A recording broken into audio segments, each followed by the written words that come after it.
दोस्तों आज की सेशन में हम लोग बहुपद यानी पोलिनोमियल के बारे में पढ़ते हैं। तो दोस्तों सबसे पहले आप बहुपद को परिभाषित करने का प्रयास करिए, यानी आप जानने का प्रयास करिए कि बहुपद किसको बोला जाता है। तो मेरे भाई, बहुपद का अर्थ होता है बहुपद, यानी बहु के मतलब क्या होता है बहुत, और पद के मतलब क्या होता है टर्म, यानी जिसमें बहुत सारा पद रहेगा ना उसको हम लोग बहुपद कहते हैं। यानी आपसे पूछा जाएगा से बहुपद किसे कहते हैं, तो आप एक लाइन में बोल कर निकल सकते हैं, जिसमें बहुत सारा पद हो उसे बहुपद यानी उसको पोलिनोमियल बोला जाता है। और यह जो बहुपद है यह क्लास 10th का एक महत्वपूर्ण टॉपिक है, और इस टॉपिक से आपकी क्लास में बहुत सारे प्रश्न पूछे जाने की संभावना रहती है।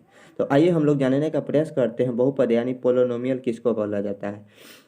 तो मेरे भाई, किसी भी बहुपद में चर x के विभिन्न घातों को धनात्मक चिन्ह से एकत्रित करने पर जो व्यंजन यानी एक्सप्रेशन प्राप्त किया जाता है उसे बहुपद कहते हैं। यानी किसी भी बहुपद में चर x के विभिन्न घातों को धनात्मक चिन्ह के द्वारा एकत्रित करने पर जो भी व्यंजक प्राप्त होता है उसको हम लोग बहुपद कहते हैं। यानी व्यंजक का मतलब क्या होता है तो मेरे भाई एक्सप्रेशन होता है।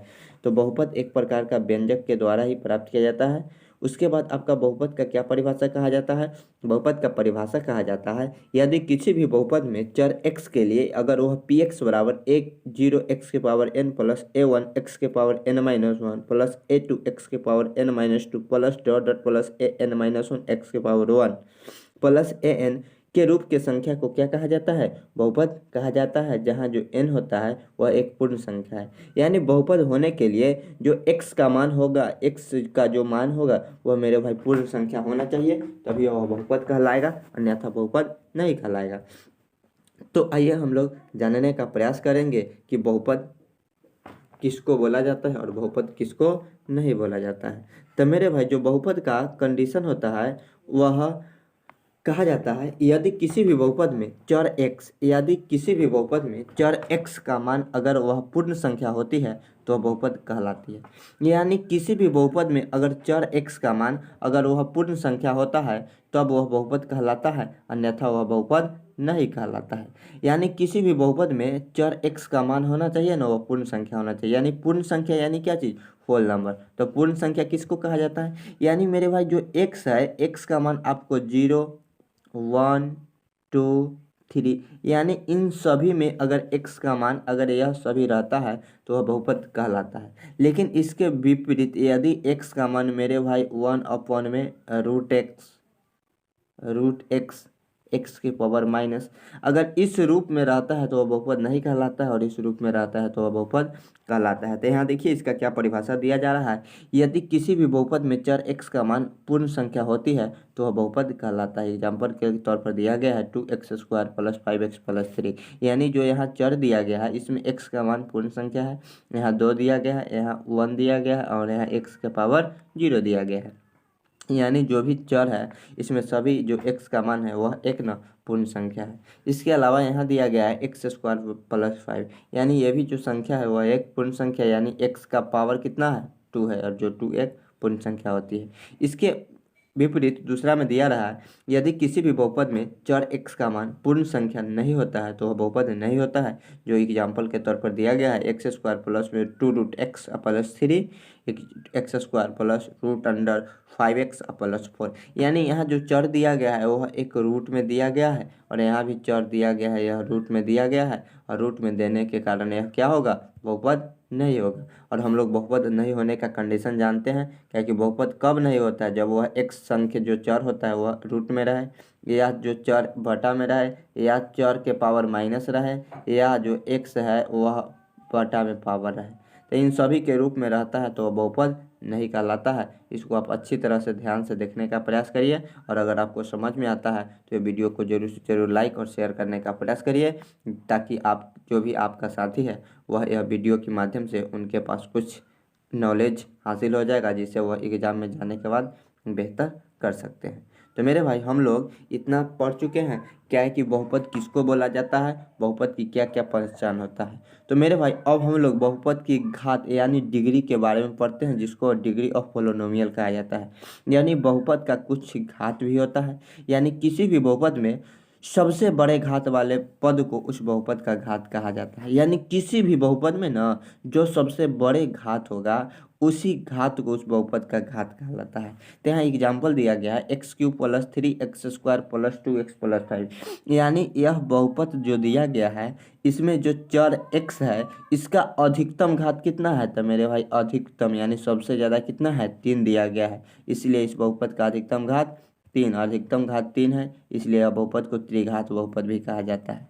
लेकिन अगर एग्जाम में अगर x² और प्लस में 5 पूछ दिया, बताइए यह इस बहुपद का अधिकतम घात कितना है, तो मेरे भाई 2 है, यानी यह इसका अधिकतम घात 2 है। तो हम लोग बहुपद की घात के बारे में भी अच्छा तरह से समझ चुके हैं। तो आइए अब हम लोग देखते हैं बहुपद का वर्गीकरण यानी क्लासिफिकेशन ऑफ पोलिनोमियल।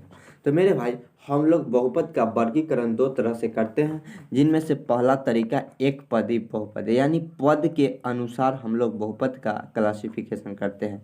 तो मेरे भाई सबसे पहला बहुपद का नाम है पोलिनोमियल यानी एक पदी बहुपद। पहला बहुपद का क्या नाम है मेरे भाई, एक पदी बहुपद, यानी जिस बहुपद का केवल एक पद हो उसे एक पदी बहुपद कहा जाता है, यानी 9x 3x² 7x² 5 आदि।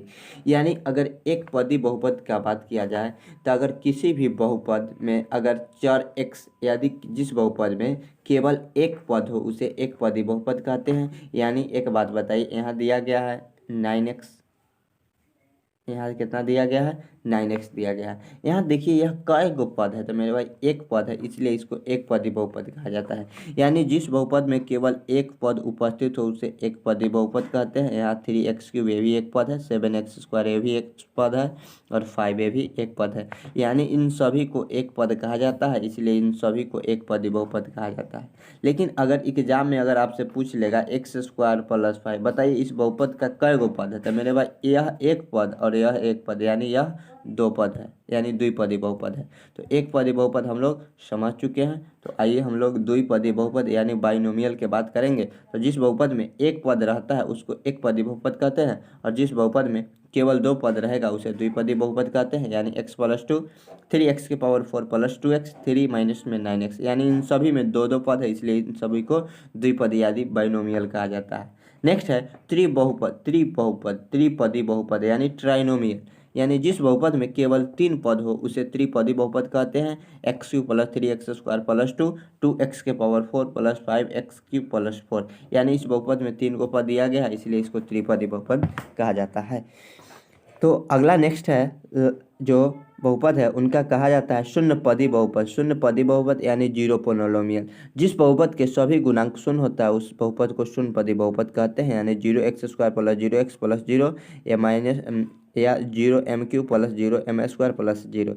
यानी एक बात बताइए, अगर किसी भी बहुपद में अगर किसी भी बहुपद में अगर एक पद रहेगा, यानी अगर यह 5x है तो इसको एक पदी बहुपद बाइनोमियल कहा जाता है। अगर दूसरा तौर पर दिया जाए x² + 5, तो यह किस प्रकार का बहुपद रहता है, तो बाइनोमियल यानी द्विपदी बहुपद रहेगा।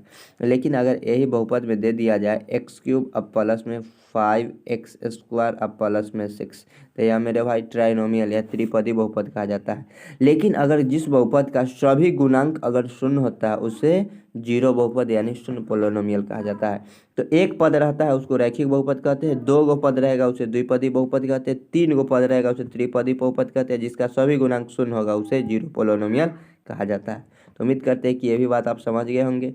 तो आइए अब हम लोग बहुपद का जो क्लासिफिकेशन है वह उसके न घात के आधार पर करते हैं, यानी पावर के आधार पर करते हैं। तो घात के आधार पर बहुपद के प्रकार types of power of base of polynomial, यानी घात के आधार पर बहुपद कितने प्रकार के होते हैं। तो मेरे भाई घात के आधार पर बहुपद कितने प्रकार के होते हैं, निम्नलिखित प्रकार के होते हैं, जिनमें से पहला को रैखिक बहुपद जिसको लीनियर पोलिनोमियल कहा जाता है।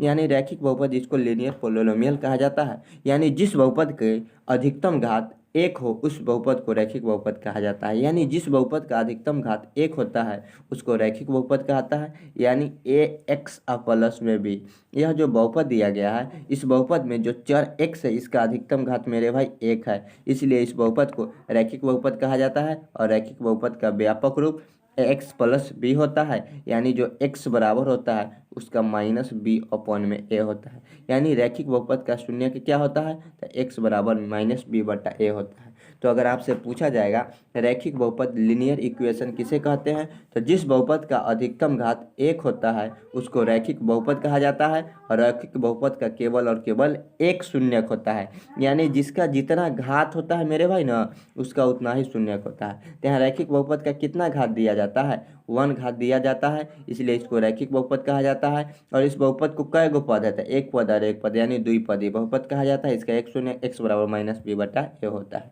तो यहाँ देखिए रैखिक बहुपद किसको बोला जाता है, जिस बहुपद की अधिकतम घात 1 हो उसे रैखिक बहुपद कहा जाता है। रैखिक बहुपद का व्यापक रूप x + b होता है, जहाँ a का मान हमेशा 0 के बराबर नहीं रहना चाहिए। उसके बाद आपका जो टॉपिक है उसको कहा जाता है द्विघात बहुपद यानी क्वाड्रेटिक इक्वेशन।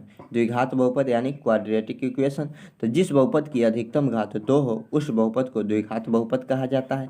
यानी जिस बहुपद की अधिकतम घात 2 हो, यानी ax² प्लस में bx अब प्लस में c, यानी इस बहुपद में बताइए, इस बहुपद में जो चर x है इसका अधिकतम घात यानी पावर कितना दिया गया है, तो यहाँ x का पावर 2 है, यहाँ x के पावर 1 है, और यहाँ x का पावर कितना दिया गया है, 0 दिया गया है। यानी जिस बहुपद में चर x होगा उसका जितना अधिकतम घात होगा उतना ही घात का बहुपद कहलाता है। यानी इसमें जो चर है इसका अधिकतम घात कितना दिया गया है, 2 दिया गया है। यानी इस बहुपद को कौन सा बहुपद कहा गया है, तो मेरे भाई द्विघात बहुपद कहा गया है। और द्विघात बहुपद के शून्यकों की संख्या कितनी होती है, तो 2 होती है। एक को अल्फा बोला जाता है और दूसरा को बीटा बोला जाता है। तो यहाँ तक हम आपको अच्छी तरह से आप यहाँ तक आप समझ गए होंगे। तो आइए हम लोग पढ़ने का प्रयास करते हैं। द्विघात बहुपद यानी क्वाड्रेटिक इक्वेशन, तो मेरे भाई जिस बहुपद की अधिकतम घात 2 हो तो उस बहुपद को द्विघात बहुपद कहा जाता है, जिसका व्यापक रूप यानी द्विघात बहुपद का व्यापक रूप ax² + bx + c होता है, जहाँ a b c अचर राशि है और x को चर बोला जाता है, और a का मान जो होगा वह 0 के बराबर नहीं होना चाहिए। उसके बाद मेरे भाई आपका है त्रिघात बहुपद यानी क्यूबिक पोलिनोमियल। यानी त्रिघात का मतलब क्या होता है, त्रि का मतलब क्या होता है 3, और बहुपद का मतलब क्या होता है बहुत सारे पद। यानी बहुत सारे पद दिया रहेगा लेकिन उसका अधिकतम घात कितना दिया रहेगा, 3 रहेगा, तो उसको हम लोग त्रिघात बहुपद कहते हैं। यानी जिस बहुपद की अधिकतम घात 3 हो उस बहुपद को त्रिघात बहुपद कहा जाता है। और त्रिघात बहुपद का व्यापक रूप ax³ + bx² + cx + d होता है, जहाँ a b c और d अचर राशि है और x चर राशि है, और a का मान हमेशा 0 के बराबर नहीं होना चाहिए। तो उम्मीद करते हैं कि यहाँ तक आपको समझ में आ गया होगा। तो आइए इस बहुपद का कुछ नोट दिया गया है और नोट को हम अच्छा तरह से देखने का प्रयास करते हैं। तो मेरे भाई जिनमें से सबसे पहला आपको नोट दिया गया है, नोट कहा जाता है रैखिक बहुपदों की शून्यकों की संख्या कितनी होती है। तो मेरे भाई जो रैखिक बहुपद होता है, यानी रैखिक बहुपद किसको बोला जाता है, x + b को रैखिक बहुपद कहा जाता है। यानी जो रैखिक बहुपद होता है उसका केवल और केवल एक शून्यक होता है, जो x बराबर कितना होता है, 1 होता है। यानी रैखिक बहुपद का शून्य को x बराबर -b/a के द्वारा शून्यक ज्ञात किया जाता है, और रैखिक बहुपद के केवल और केवल एक शून्यक होता है। उसके बाद कहा जाता है द्विघात बहुपदों की शून्यकों की संख्या कितनी होती है। तो मेरे भाई 2 होती है, एक को अल्फा बोला जाता है और दूसरा को बीटा बोला जाता है। यानी द्विघात बहुपदों की शून्यकों की संख्या 2 होती है, जिनमें से एक अल्फा होता है और दूसरा क्या होता है, बीटा होता है। नेक्स्ट आपका दिया गया है त्रिघात बहुपद के शून्यकों की संख्या होती है। तो मेरे भाई त्रिघात बहुपदों की शून्यकों की संख्या 3 होती है। यानी दिया गया है त्रिघात यानी 3, यानी जिस बहुपद का 3 घात हो उसे त्रिघात बहुपद कहा जाता है। और त्रिघात बहुपद के शून्यकों की संख्या 3 होती है, जिनमें से एक को अल्फा, दूसरा को बीटा और तीसरा को गामा बोला जाता है। क्या बोला जाता है, गामा बोला जाता है। यानी त्रिघात बहुपद के कितने शून्यक होते हैं, 3 होते हैं, एक अल्फा, दूसरा बीटा और तीसरा गामा होते हैं। नेक्स्ट है n घाती वाले बहुपदों की अधिकतम शून्यकों की संख्या कितनी होती है, n होती है। अगर एक घात रहता है, अगर x एक घात रहता है तो इसका शून्यकों की संख्या 1 होती है। अगर 2 घात रहता है तो शून्यकों की संख्या 2 रहती है। 3 घात रहता है तो शून्यकों की संख्या 3 होती है। अगर n घात दिया रहेगा तो शून्यकों की संख्या n होगी। तो यानी n घात वाले बहुपद के अधिकतम शून्य कितनी होगी, तो मेरे भाई n शून्यक होगा। ठीक, नेक्स्ट है आपका शून्यघाती बहुपदों की शून्यकों की संख्या अनंत होती है या इन्फिनिटी हो सकती है। यदि x बराबर k बहुपद px का एक शून्यक होगा तो pk बराबर 0 होगा। यानी एक बात बताइए, यदि x बराबर k बहुपद पी एक्स का एक शून्यक है तो पी के बराबर 0 होता है। यानी अगर एक बात बताइए, अगर आपका पी एक्स बराबर में एक्स अब प्लस में 2 दिया गया है तो इस बहुपद का एक शून्यक क्या होगा, तो इस बहुपद का एक शून्यक -2 होगा। ठीक, लेकिन अगर x बराबर -2 हो दिया गया है तो इस बहुपद का एक शून्यक क्या होगा, तो x+2 होगा। और हम उम्मीद करते हैं कि यह बात आपको समझ में आ गया होगा।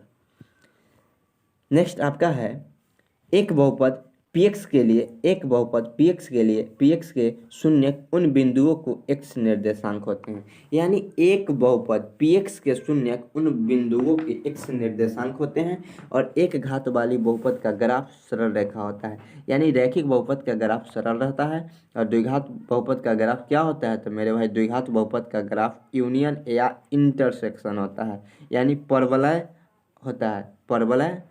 यानी रैखिक बहुपद का ग्राफ सरल यानी स्ट्रेट होता है, लेकिन द्विघात बहुपद का ग्राफ जो यूनियन या इंटरसेक्शन होता है जिसको परवलय बोला जाता है। ठीक, उसके बाद आपका कुछ इसका मोस्ट इम्पोर्टेंट कंटेंट दिया गया है, इसको आप देखने का प्रयास करें। यानी रैखिक बहुपद जिसको लीनियर पोलिनोमियल कहा जाता है।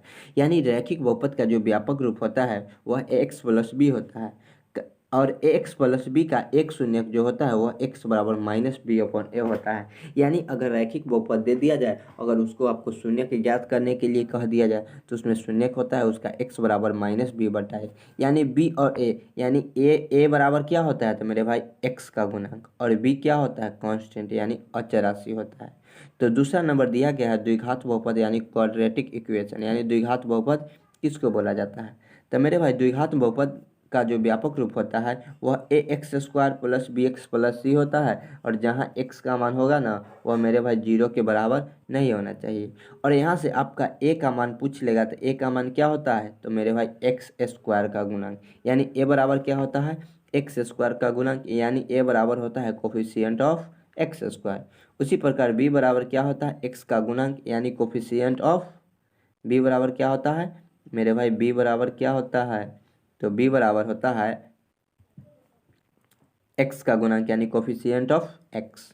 उसके बाद c बराबर अचर राशि यानी कांस्टेंट होता है और d बराबर विवेचक या विभेद का जिसको डिस्क्राइमिनेंट कहा जाता है। यानी d का मतलब क्या होता है, विवेचक, जिसको डिस्क्राइमिनेंट कहा जाता है। उसके बाद अगर मेरे भाई अगर आपको कहूँ अगर डी निकालने के लिए कह दिया जाए यानी विवेचक ज्ञात करने के लिए कह दिया जाए तो उसके निकालने का एक सूत्र होता है जिसको b² - 4ac कहा जाता है। उसके बाद अगर आपको रूट्स चाहिए, अगर डी आपको पता हो गया उसके बाद रूट्स चाहिए तो उसका फार्मूला होता है -b + -√d/2a होता है। ये दोनों इम्पोर्टेंट फार्मूला है, यह दोनों इम्पोर्टेंट फार्मूला को आप जरूर से जरूर लिखने का याद करिए। यानी विवेचक निकालने के लिए कह दिया जाएगा तो b² - 4ac होता है और मूल x निकालने के लिए कह दिया जाए तो मूल x बराबर -b + -√d/2a होता है। उसके बाद अगर आपको कहा जा रहा है किसी द्विघात बहुपद यानी ax² + bx+c के शून्यक यानी अल्फा प्लस बीटा हो तो उनका शून्यकों का योग यानी अल्फा प्लस बीटा क्या होता है, तो -b/a होता है। और शून्यकों का गुणनफल यानी अल्फा × बीटा क्या होता है, तो मेरे भाई c/a होता है। यानी किसी भी द्विघात बहुपद दे दिया जाए मेरे भाई किसी द्विघात बहुपद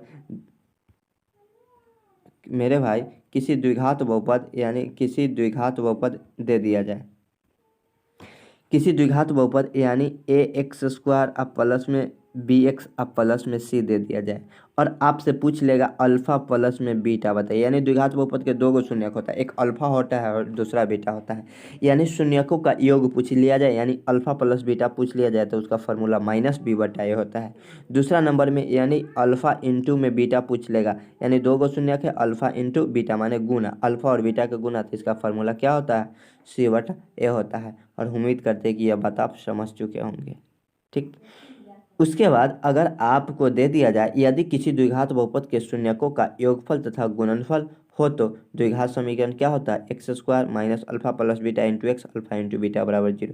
यानी एक बात बताइए, अगर कहीं पे अल्फा प्लस में बीटा दे दिया जाए उसके बाद अल्फा इंटू में बीटा, अगर इन दोनों का मान दिया गया और उसके बाद आपको द्विघात बहुपद पूछ लिया जाए तो उसका फार्मूला होता है x² - में अल्फा प्लस में बीटा इंटू में x अब प्लस में अल्फा इंटू में बीटा बराबर में कितना 0। यह द्विघात बहुपद निकालने का क्या होता है फॉर्मूला होता है।